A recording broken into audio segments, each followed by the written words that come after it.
তোমরা এমন করছো কেন? কি চাই তোমাদের? তেমন কিছু না স্যার, এই ব্রিফকেসটা আমাদেরকে দিয়ে দেন, দিয়ে চলে যান। না না, এই কিছু আমি দিতে পারবো আমি জানি আপনি দিতে পারবেন না, কিন্তু দিতে আপনাকে হবেই। না, এটা আমি দিতে পারবো না। না না, ছাড়ুন বলছি, ছাড়ুন ছাড়ুন, চাপ শালা, সর এখান থেকে।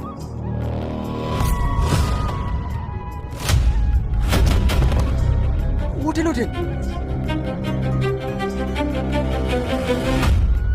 আপনার এই বয়স্ক লোকটাকে এইভাবে মারছেন কেন?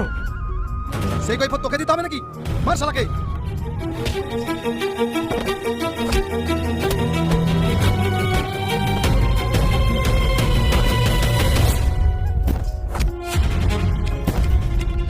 এই নিন আপনার ব্রিফকেস। কে তুমি? তোমার বাড়ি কোথায় বাবা? আমার নাম রিয়াজ, আমি গ্রাম থেকে এসেছি একটা কোম্পানিতে ইন্টারভিউ দেওয়ার জন্য। আচ্ছা, তুমি কোন কোম্পানিতে ইন্টারভিউ দিতে যাচ্ছ? এই দেখেন স্যার। আরে এটা তো আমারই কোম্পানি অ্যাড্রেস। চলো আমার সাথে। আমার চন্দন, এই ডকুমেন্টসগুলো জমা নিয়ে নাও আর একটা অ্যাপয়েন্টমেন্ট লেটার তৈরি করে দাও। এই ছেলেটা আজ থেকে আমাদের কোম্পানিতেই কাজ করবে। Okay sir.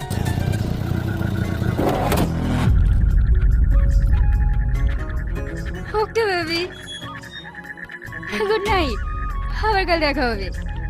Good night dad. এই থাম, এত রাত পর্যন্ত কোথায় ছিলি? আজ আমার একটা বন্ধুর বার্থডে পার্টি ছিল, সেইখানেই ছিলাম ড্যাড।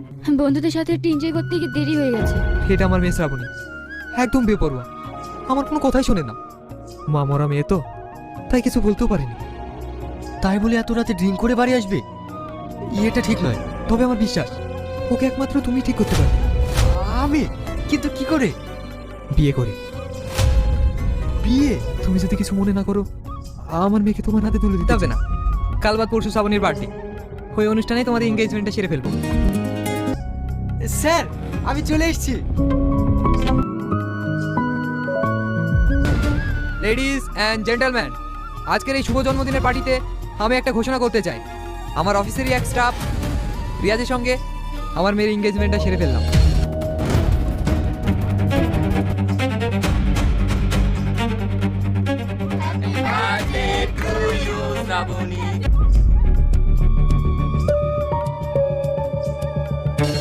ড্যাড, তুমি কি পাগল হয়ে গেছো? সামান্য আমাদের কোম্পানির একটা কর্মচারীকে বিয়ে করতে হবে? হ্যাঁ, করতে হবে। না ড্যাড, আমি রাজকে ভালোবাসি, আমি ওকে কথা দিয়েছি, আমি ওকে ছাড়া কাউকে বিয়ে করতে পারবো না। আমিও রিয়াজকে কথা দিয়েছি, ওকেই তোমাকে বিয়ে করতে হবে। না ড্যাড, আমি তোমার দেওয়া কথা রাখতে পারলাম না।